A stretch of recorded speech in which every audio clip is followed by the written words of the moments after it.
Good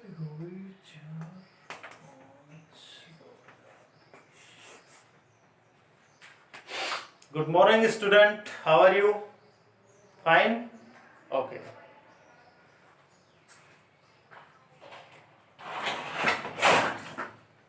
सभी अच्छे हैं? पहले के वीडियो कंप्लीट समझ में आ रहे हैं? अगर नहीं आ रहे हैं तो उन्हें आप मुझसे कॉल कर सकते हैं और मेरे जो कॉन्टैक्ट नंबर है, व्हाट्सएप नंबर है, लगभग सभी बच्चों के पास उपलब्ध है। ठीक है, अगर तुम्हें किसी तरह की समस्या आती है तो आप मुझसे कॉन्टैक्ट कर सकते हैं। ओके, बाकी नोट्स जो है वो मैं आज से उपलब्ध कराना शुरू कर दूंगा शाम से। ठीक है, आज का जो हमारा टॉपिक है वो टॉपिक है भ्रूणपोष, क्योंकि इससे पूर्व हम निषेचन तक पढ़ चुके हैं। ठीक है, और आप जानते हैं कि भ्रूणपोष जो है उसका निर्माण यानी कि जो एंडोस्पर्म है उसका जो निर्माण होता है वो आफ्टर फर्टिलाइजेशन होता है, यानी कि निषेचन के पश्चात जो स्ट्रक्चर बनती है वो भ्रूणपोष होती है। कब बनती है, थोड़ा सा दोहरान कर देते हैं आपकी याददाश्त के लिए। आप जानते हैं कि जब द्विनिषेचन की प्रक्रिया जो चलती है, ठीक है, जो कि हम पहले के वीडियो में पढ़ चुके हैं, द्विनिषेचन और त्रिकशैलन, ये दो शब्द जो हैं ये आपको निषेचन वाले टॉपिक में आपने पढ़े होंगे। द्विनिषेचन जो होता है इसकी खोज सबसे पहले नवास्चिन नामक एक वैज्ञानिक ने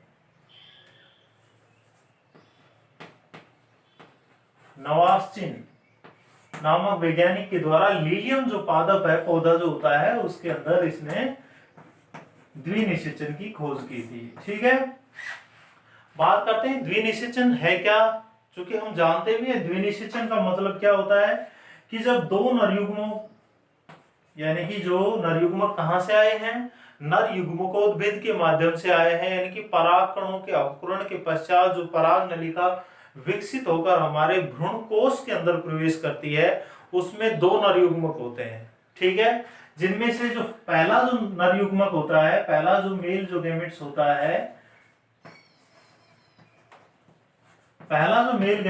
है, वो किसके साथ जाकर संयोग करता है, फर्स्ट मेल गैमेट्स जाकर संयोग करता है हमारी अंड कोशिका के साथ।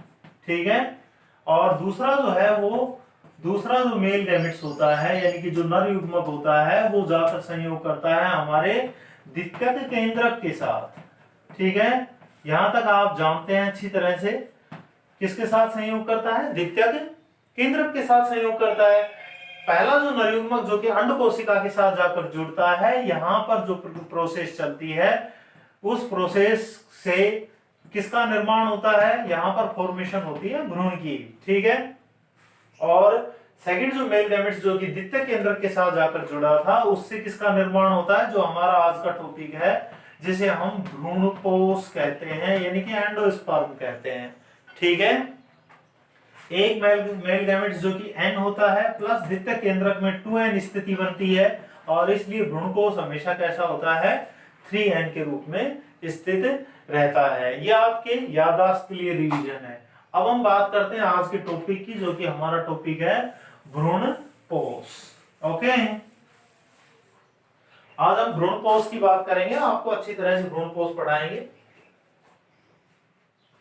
भ्रूणपोष की परिभाषा इसके निर्माण से ही संबंधित है। जिस तरह से हम इसका निर्माण पढ़ते हैं, ठीक है, वही इसकी परिभाषा बन जाती है। तो परिभाषा क्या होगी इसकी, आवर्तबीजी पादपों में, कौन से पादप, आवर्तबीजी पादपों में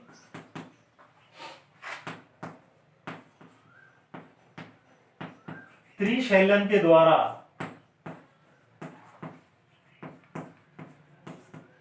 त्रिशैलन का मतलब समझ गए, एक नर युग्मक प्लस दो केंद्रीय कोशिका के जो केंद्रक होते हैं, उनका जो शैलन होता है। आवर्तबीजी पादपों में त्रिशैलन के द्वारा बनी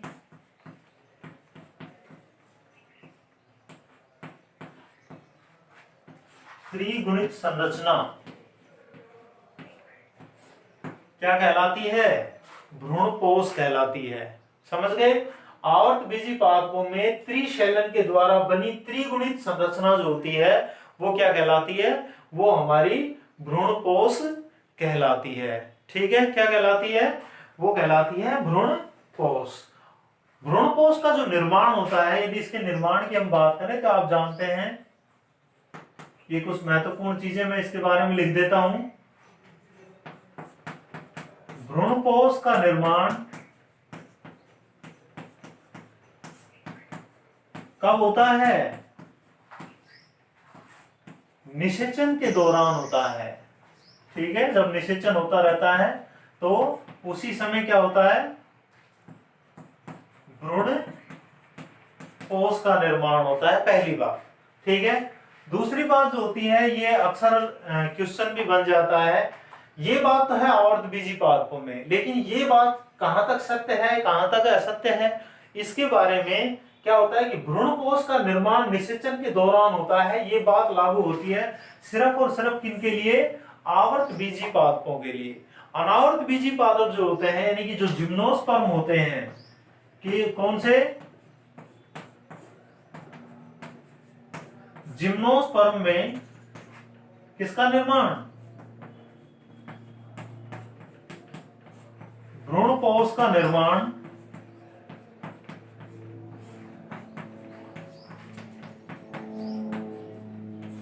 निषेचन से पूर्व हो जाता है। ये बहुत ही इंपॉर्टेंट लाइन मैंने आपके लिए लिखी है कि भ्रूणपोष का निर्माण निषेचन के दौरान होता है। ये बात तो बिल्कुल ठीक है, लेकिन ये बात सिर्फ किसके लिए लागू है? आवर्तबीजी पादपों के लिए। चूंकि हम आवर्तबीजी पादपों में जनन का ही टॉपिक पढ़ रहे हैं, इसलिए ये बात बिल्कुल सही है कि भ्रूणपोष का जो निर्माण होता है वो हमेशा कब होता है? निषेचन के बाद होता है या निषेचन के दौरान होता है। और बनने वाली स्ट्रक्चर जो भ्रूणपोष है वो हमेशा त्रिगुणित कैसी हो जाती है? त्रिगुणित हो जाती है। ठीक है, लेकिन अपात स्वरूप जिम्नोस्पर्म जो होते हैं उनके अंदर जो भ्रूणपोष का निर्माण होता है वो निषेचन से पहले ही हो जाता है। इसलिए यहां पे बनने वाला, यानी कि जिम्नोस्पर्म का जो भ्रूणपोष होता है वो कैसा होता है? जिम्नोस्पर्म में भ्रूणपोष अगुणित होता है। कैसा होता है? अगुणित होता है। ये बात आप याद रखेंगे। ठीक है, मोस्टली तो हमारे जो टॉपिक है उससे संबंधित ऊपर वाली दो लाइनें हैं, क्या है कि आवर्तबीजी पादपों में त्रिशैलन के द्वारा बनी हुई त्रिगुणित जो संरचना होती है उसे हम भ्रूणपोष कहते हैं। दूसरी, भ्रूणपोष का निर्माण निषेचन के दौरान होता है। ठीक है, कैसे होता है ये हम आपको बता चुके हैं। दूसरी बात, ये जो है एक नोट की तरह आप इसे कर लेंगे। ठीक है, एज ए नोट। वैसे नोट्स जो मैं आपको भेजूंगा उसमें ये आपको नोट के रूप में ही मिलेगा। जिम्नोस्पर्म में भ्रूणपोष का निर्माण निषेचन से पूर्व हो जाता है। जिम्नोस्पर्म में भ्रूणपोष जो होता है वो कैसा रहता है? अगुणित होता है। कंपेयर अगर हम करें इनकी सूत्रता की तो जिम्नोस्पर्म में भ्रूणपोष अगुणित होता है, जबकि आवर्तबीजी यानी कि एंजियोस्पर्म में जो भ्रूणपोष होता है वो कैसा होता है? त्रिगुणित यानी कि 3n होता है। ये स्थिति जो होती है कैसी होती है? n, और ये होती है 3n। इस चीज को आप याद रखेंगे। ओके, अब हम प्रकारों की बात करते हैं। भ्रूणपोष के प्रकार। विकास के आधार पर भी भ्रूणपोष का जो डेवलपमेंट है वो किस प्रकार हुआ है, इसके आधार पर भ्रूणपोष के प्रकार। Type of endosperm on the basis of development, यानी कि विकास के आधार पर, विकास के आधार पर भ्रूणपोष कितने प्रकार का होता है? 3 प्रकार का होता है। ठीक है, कितने प्रकार का होता है? 3 प्रकार का होता है। विकास के आधार पर, ध्यान देना ये शब्द बहुत जरूरी है समझने के लिए। विकास का मतलब क्या है कि ये तो हम मान गए कि द्वितीयक जो केंद्रक होता है, द्वितीयक जो नरयुग्मक होता है, जब वो द्वितीयक केंद्रक के साथ संयोग करता है जाकर, तो ही किसका निर्माण होता है? भ्रूणपोष का निर्माण होता है। लेकिन बात यहाँ पर समझने की ये है कि भ्रूणपोष जो होते हैं वो अलग अलग पादपों में अलग अलग प्रकार के हो सकते हैं, ठीक है। और ये डिपेंड करता है उनके विकास के आधार पर भी, उनका जो डेवलपमेंट है वो किस प्रकार से हुआ है, ठीक है। और विकास के आधार पर पहला प्रकार का जो है वो केंद्रकीय भ्रूणपोष है। नंबर 1 केंद्रकीय भ्रूणपोष, पहला, ठीक है। दूसरा जो है सेकंड, वो है कोशिकीय भ्रूणपोष, सेलुलर एंडोस्पर्म कोशिकीय भ्रूणपोष। और तीसरे जो प्रकार का होता है वो होता है हमारा हेलोबियल भ्रूणपोष,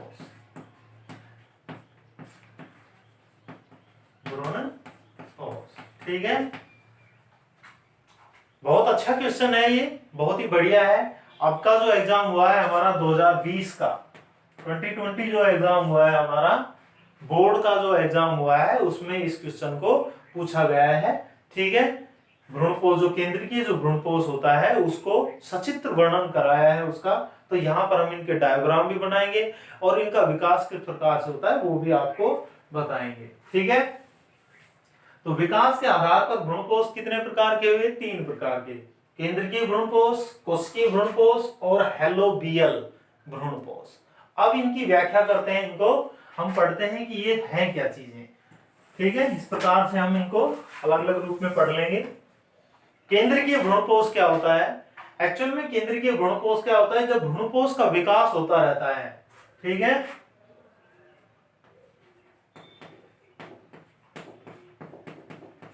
भ्रूणपोष के विकास के दौरान, भ्रूणपोष का जो विकास होता है उस समय, भ्रूणपोष के विकास के दौरान सर्वप्रथम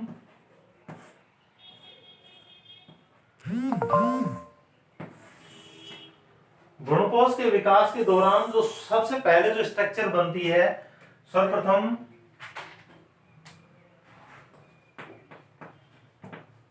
प्राथमिक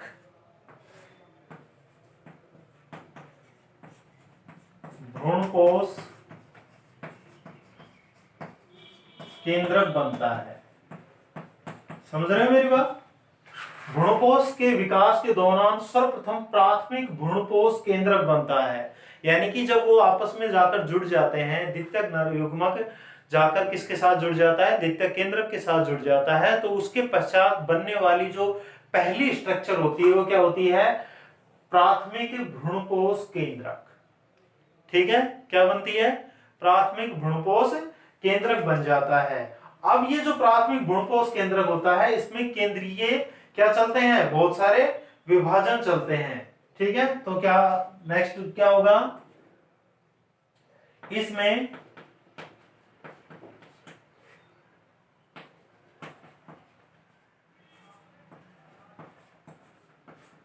केंद्रकीय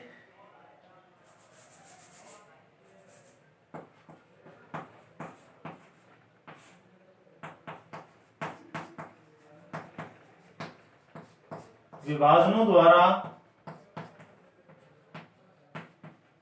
अनेक क्या बन जाते हैं? केंद्रक बन जाते हैं, राइट।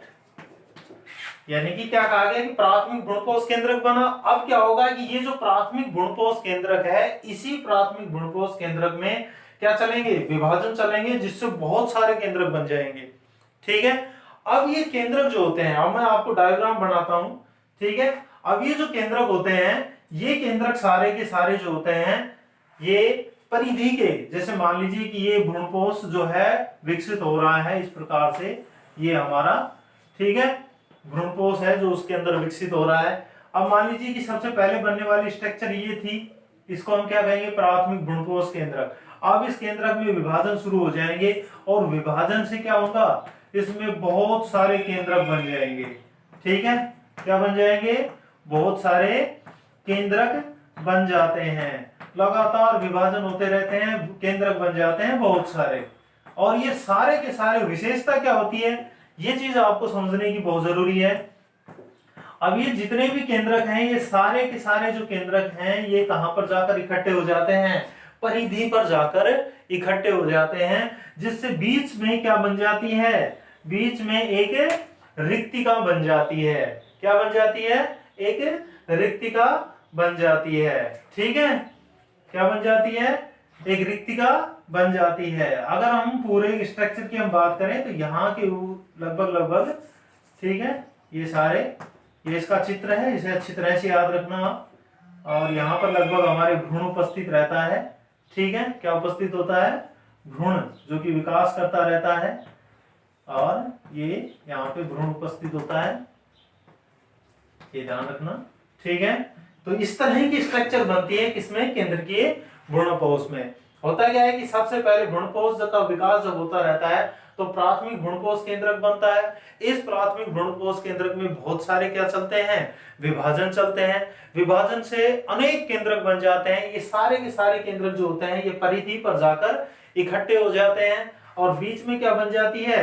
एक रिक्तिका बन जाती है। बीच के अंदर एक क्या बन जाती है? रिक्तिका बन जाती है। तो ये इसका डायग्राम है। ये क्या है? हमारा भ्रूण है।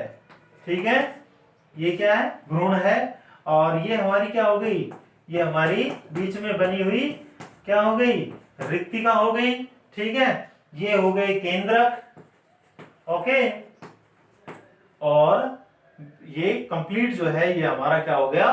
केंद्रकीय भ्रूणपोष हो गया। ओके, तो ये जो है डायग्राम होगा इसका। अब बात यहाँ पर आती है आगे कि इस तरह के केंद्रकीय क्यों कह रहे हैं? क्योंकि यहाँ पर क्या है? केंद्रक, एक केंद्रक जो है उससे बहुत सारे केंद्रक बन गए, और वो सारे के सारे केंद्रक जाकर परिधि पर इकट्ठे हो गए, बीच में रिक्तिका का निर्माण कर लिया। लेकिन बाद में ये सारी प्रोसेस होने के पश्चात होता क्या है कि प्रत्येक जो एक केंद्रक होता है, इस केंद्रक के चारों ओर क्या आ जाती है? कोशिका भित्ति आ जाती है। इसलिए बाद में केंद्रकीय जो भ्रूणपोष होता है वो किस में बदल जाता है? कोशिकीय भ्रूणपोष में चेंज हो जाता है। ठीक है, इस चीज को फिर से समझ लो। केंद्रकीय भ्रूणपोष समझ में आ गया। पहले एक केंद्रक बना, उसमें बहुत सारे विभाजन हुए, सारे परिधि पर जाकर इकट्ठे हो गए। बीच के अंदर किसका निर्माण हो गया? बीच के अंदर रिक्तिका का निर्माण हो जाता है। ये केंद्रकीय भ्रूणपोष होता है। लेकिन धीरे धीरे जब विकास और आगे बढ़ता रहता है तो प्रत्येक जो केंद्रक होता है, इसके चारों ओर कोशिका भित्ति आ जाती है, जिसके कारण केंद्रीय भ्रूणपोष बाद में किस में रूपांतरित हो जाता है? कोशिकीय भ्रूणपोष में रूपांतरित हो जाता है। ये लाइन आप याद रखेंगे। अगर हम एग्जाम्पल की बात करें तो हमारे जो आवर्तबीजी जो पादप हैं, उनके 56% जो कुल हैं, कितने? 56% कुल आवर्तबीजी पादपों के 56% फैमिली जो है, इनके जो कुल हैं, उनके अंदर क्या पाया जाता है? केंद्रकीय भ्रूणपोष पाया जाता है। ठीक है, इसका एक एग्जाम्पल मैं आपको और बताता हूं। वो एग्जाम्पल है नारियल का पानी। नारियल का पानी, नारियल का जो पानी होता है वो भी केंद्रकीय भ्रूणपोष का एग्जाम्पल है, और साथ ही साथ इसे हम तरल एंडोस्पर्म यानी कि तरल भ्रूणपोष भी कहते हैं। क्या बोलते हैं? तरल भ्रूणपोष भी इसे हम कहते हैं। समझ गए आप? तो ये इसका परफेक्ट एग्जांपल है। नारियल का पानी किसका उदाहरण हुआ? केंद्रकीय भ्रूणपोष का हुआ। ठीक है, और इसे कई बार परीक्षा में ये पूछा जा सकता है। 1 नंबर के क्वेश्चन में एक बार पूछा भी गया है कि तरल भ्रूणपोष का उदाहरण दीजिए, तो आप क्या देंगे? नारियल का पानी। नारियल का पानी तो आपने देखा होगा, नारियल भी खाया होगा, पानी भी पिया होगा। तो वो जो तरल होता है, ठीक है, वो हमारा तरल भ्रूणपोष, उस नारियल का भ्रूणपोष होता है वो। ठीक है, और किस प्रकार का होता है? केंद्रकीय भ्रूणपोष का एग्जाम्पल है, याद रखोगे। ठीक है, और यही पानी जो होता है बाद में किसमें चेंज हो जाता है? कोशिकीय भ्रूणपोष में भी बदल जाता है, जब खोपड़ी बन जाए ऐसे। ठीक है ना? हाँ जी, तो ये आप याद रखें कि ये हमारा हो गया केंद्रकीय भ्रूणपोष। अब हम दूसरे की बात करते हैं, कोशिकीय भ्रूणपोष की। कोशिकीय भ्रूणपोष एक्चुअल में क्या चीज है? कोशिकीय भ्रूणपोष में विकास इसी तरह से होता है, सभी की शुरुआत वहीं से होगी। ठीक है, सबसे पहले क्या बनेगा? प्राथमिक भ्रूणपोष केंद्रक। ठीक है, पहले बनने वाली स्ट्रक्चर सभी में यही रहेगी, लाइन भी यही होगी। प्राथमिक भ्रूणपोष केंद्रक बनता है। अब यहाँ पे प्राथमिक भ्रूणपोष जो केंद्रक होता है, इसमें विभाजन चलते हैं, जैसे वहां चले थे। ठीक है। लेकिन यहां गड़बड़ क्या है, यहां पर गड़बड़ ये होती है कि मान लीजिए कि ये हमारा स्ट्रक्चर है किसकी, और यहां पर ये केंद्रक बना, ठीक है। ये जब केंद्रक बनता है तो इसके एक केंद्रक के विभाजन से कितने केंद्रक बन जाएंगे, 2 केंद्रक बन जाएंगे, 2 से 4, 4 से, और जब भी कितने भी केंद्रक, मान लीजिए कि एक केंद्रक था, इससे ये 2 केंद्रक बन गए, और जब भी केंद्रक बनेगा उसके बीच में क्या आ जाएगी, कोशिका भित्ति आ जाएगी, ठीक है। ये केंद्रक है, इससे 2 बन गए, इसमें क्या आ गई, कोशिका भित्ति। इसी तरह से आगे भी केंद्रक बनेगा, फिर कोशिका भित्ति आ जाती है। इस प्रकार से बनने वाले प्रत्येक केंद्रक के चारों ओर क्या आ जाती है, प्रत्येक केंद्रक के चारों ओर कोशिका भित्ति आ जाती है, ठीक है। क्या आ जाती है, कोशिका भित्ति आ जाती है। समझ गए? हाँ बिल्कुल सही है, कुछ बच्चे समझ गए, यहां तक आवाज आ रही है, बोलो सब समझ गए भाई, बहुत अच्छी बात है, ठीक है। तुम्हारी होशियारी को मैं दाद देता हूं। तो यहाँ पर ये डिफरेंट होता है, यहाँ पर क्या था कि एक केंद्रक जो था उसने विभाजन किया, बहुत सारे केंद्रक बन गए, उनके चारों ओर कोई कोशिका भित्ति नहीं बनी, सारे केंद्रक जो है परिधि के पास चले गए, उसके बाद उनके चारों तरफ क्या बनती है, कोशिका भित्ति बनती है। लेकिन हम उसका भी, अगर कोशिका भित्ति से पूर्व जब इनके चारों ओर कोशिका भित्ति नहीं बनती है तो ये किस फॉर्म में होते हैं, तरल फॉर्म में होते हैं, लिक्विड फॉर्म में होते हैं, ठीक है। बाद में जब कोशिका भित्ति बन जाती है तो ये कठोर हो जाते हैं। लेकिन यहाँ तो क्या है, यहाँ तो प्रत्येक केंद्रक के अंदर जो भी विभाजन हुआ है, जिससे नया केंद्रक बना है, उस केंद्रक के चारों ओर पहले से ही क्या आ जाती है, कोशिका भित्ति आ जाती है। क्या आ जाती है, कोशिका भित्ति आ जाती है, ठीक है। इस तरह की स्ट्रक्चर जो है वो यहाँ पर देखने को मिलती है। और जो इसका जो डायग्राम है वो लगभग कुछ इस प्रकार से होता है, यूं।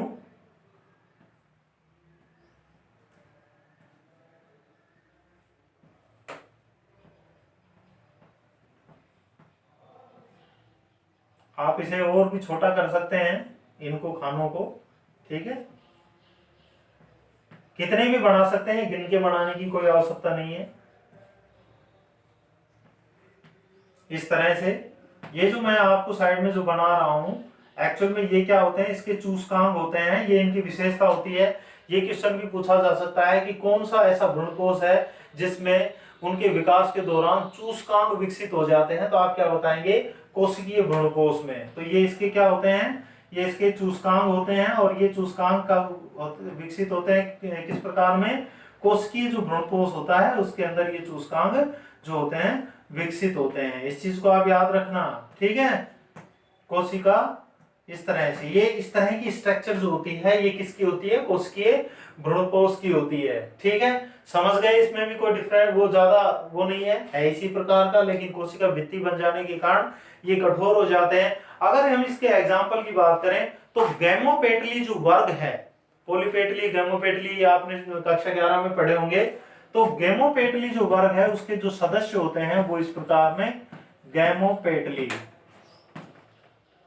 जो क्लास है हमारी, वर्ग के जो सदस्य हैं, ठीक है, उन सदस्यों में अक्सर जो है वो कोशिकीय भ्रूणकोश देखने को मिलता है, ठीक है। तीसरे प्रकार का होता है हेलोबियल। हेलोबियल एक्चुअल में दोनों प्रकार का मिश्रण होता है। हेलोबियल जो होता है वो दोनों प्रकार का मिश्रण होता है। इसमें भी क्या होता है कि यहां पर भी एक्चुअल में क्या होता है कि वही उसी तरह से प्राथमिक भ्रूणकोश केंद्रक बनता है। सबसे पहले प्राथमिक जो भ्रूणकोश केंद्रक बनता है उससे 2 केंद्रक बन जाते हैं। समझना इसको, ये इंपॉर्टेंट है।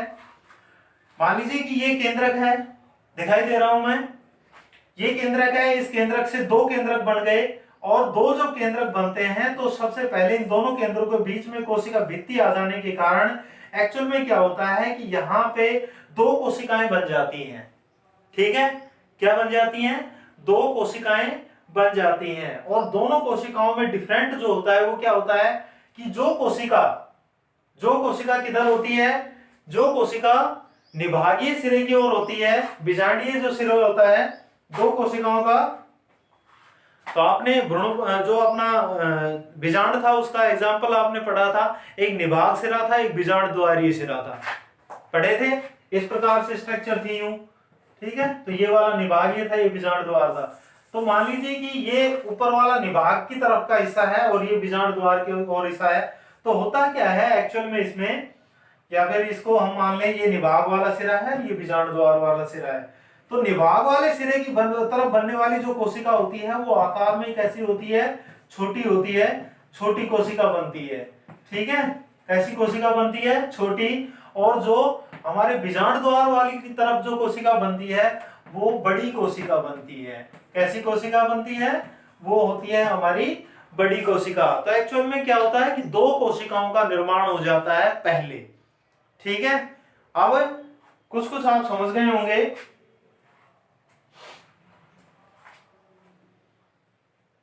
समझ गए यहां तक? गुड। अब इसके पश्चात हम देखते हैं कि बड़ी जो कोशिका होती है, जो कि बीजांड द्वार वाली तरफ वाली जो कोशिका होती है, इसमें तो एक्चुअल में जितने भी केंद्रक विभाजन होंगे, मान लीजिए एक केंद्रक से दो बने, दो से तीन, चार, जितने भी बनते हैं, ठीक है, एक्चुअल में इनसे क्या होता है कि कोशिका भित्ति का निर्माण भी साथ साथ होता रहता है। ठीक है, फिर से सुन लो।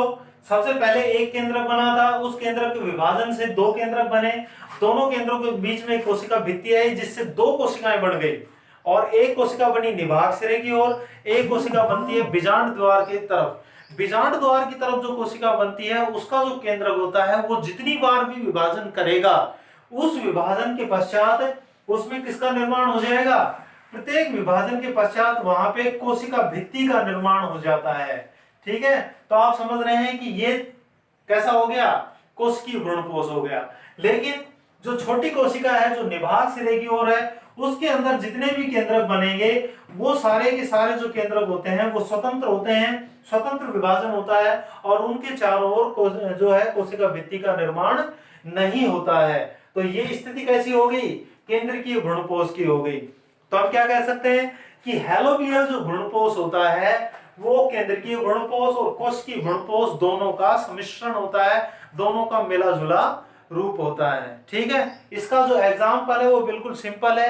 एग्जाम्पल क्या है, हैलोबियल जो आवर्त बीजी जो पादप होते हैं उनका जो हैलोबियल गण है, इसके अगर हम एग्जाम्पल की बात करें तो हैलोबियल जो गण है, ठीक है, उस गण के सदस्य जो होते हैं उन सदस्यों में हैलोबियल भ्रूणपोष पाया जाता है। इसलिए हैलोबियल गण के अंदर के सदस्यों के अंदर पाए जाने के कारण ही इसे हम हैलोबियल भ्रूणपोष कहते हैं।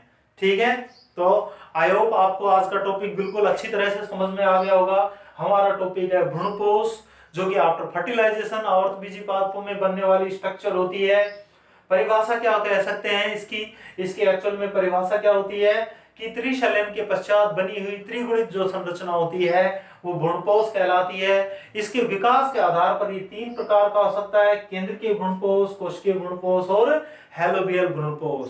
केंद्रकीय जो भ्रूणपोष होता है उसमें बनने वाला जो प्राथमिक भ्रूणपोष केंद्रक होता है उसके अंदर विभाजन चलते हैं, बहुत सारे केंद्रक बन जाते हैं, सारे केंद्रक परिधि पर पहुंच जाते हैं। परिधि पर पहुंचने के पश्चात उनके बीच में एक रिक्तिका, एक होल, एक बीच में रिक्तिका खाद्यधानी बन जाती है। ठीक है, तो इस तरह का केंद्रकीय भ्रूणपोष होता है। बाद में हालांकि इनमें प्रत्येक केंद्रक के बाद इनमें कोशिका भित्ति बन जाती है। और नारियल का जो पानी होता है वो इसका बेस्ट एग्जांपल है। बाकी ज्यादातर जो आवर्तबीजी पादपों की जो 56% जो फैमिली है उनके अंदर केंद्रकीय भ्रूणपोष ही पाया जाता है। दूसरा जो है वो हमारा कोशिकीय भ्रूणपोष है। कोशिकीय जो भ्रूणपोष होता है उसमें बनने वाला प्राथमिक भ्रूणपोषी जो केंद्रक होता है वो जितनी बार भी विभाजन करेगा, प्रत्येक विभाजन के पश्चात उसके चारों ओर कोशिका भित्ति का निर्माण होता है। ठीक है, इसमें चूस्कांक भी विकसित हो जाते हैं। इस तरह की स्ट्रक्चर होती है ये। ठीक है, ये हमारा भ्रूण है। ठीक है, ये इसके चूस्कांक हैं। ओके, गैमोपेटली वर्ग के जो सदस्य होते हैं उसमें कोशिकीय भ्रूणपोष पाया जाता है। इसके अलावा तीसरा जो है हैलोबियल, जो कि हमारे केंद्रकीय और कोशिकीय भ्रूणपोष दोनों का मिला जुला रूप होता है। ठीक है, इसमें जो हमारा प्राथमिक जो भ्रूणपोष केंद्रक होता है उसमें पहले विभाजन के पश्चात दो कोशिकाएं बनती हैं। निभागीय सिरे की ओर बनने वाली कोशिका छोटी होती है, बीजांड द्वार की तरफ बनने वाली कोशिका बड़ी होती है। बड़ी जो कोशिका होती है उसमें केंद्रक जितनी बार भी विभाजन करेगा उसमें कोशिका भित्ति का निर्माण होगा। इसलिए आधार रूप कैसा हो गया, कोशिकीय भ्रूणपोष का। जबकि जो छोटी कोशिका होती है उसमें केंद्रक जितनी बार भी विभाजन करेगा, स्वतंत्र करेगा, उसके चारों ओर कोशिका भित्ति नहीं बनेगी। इसीलिए कहते हैं कि हेलोबियल जो भ्रूणपोष होता है वो हमारे केंद्र की भ्रूणपोष और कोश की भ्रूणपोष दोनों का मिला जुला रूप होता है। ठीक है, मजा आया आज की क्लास में? शायद आपको बिल्कुल क्लियर समझ में आ गया होगा। इस भ्रूणपोष के जो टॉपिक हैं वो मैं आपको नोट्स के रूप में उपलब्ध करा दूंगा बाद में, इसे आप समझ लीजिए अच्छी तरह से। शायद आप, क्योंकि कंप्लीट जब हम लिखवाते हैं तो उसमें दिक्कत आती है, इसलिए हम अपना एक ब्रॉडकास्ट बना लेते हैं। जितने भी बच्चे हैं जिनके जो भी व्हाट्सएप नंबर हैं वो व्हाट्सएप नंबर आप कैसे न कैसे करके मेरे को दीजिए, ताकि मैं सभी को ब्रॉडकास्ट के ऊपर जोड़ सकूं और ब्रॉडकास्ट के ऊपर जोड़ने के पश्चात मैं आपको नोट्स भेज सकूं आपके व्हाट्सएप नंबर पे। ठीक है, तो मेरे जो व्हाट्सएप नंबर है वो आप सभी ऐड कर लें पहले, और मुझे अपने व्हाट्सएप नंबर, ठीक है, हेलो करके आप मेरे पे भेज सकते हैं। मेरे व्हाट्सएप नंबर है 7727990133। ठीक है, ये मेरे व्हाट्सएप नंबर है। अपने फोन में आप पहले इसे ऐड कीजिए और फिर मुझे हेलो कीजिए अपने अपने नाम से। ठीक है, ताकि मैं सभी को जो है ब्रॉडकास्ट के ऊपर जोड़ लूं और मैं आपको नोट्स भेज सकूं। ठीक है, okay, good, bye, have a nice day.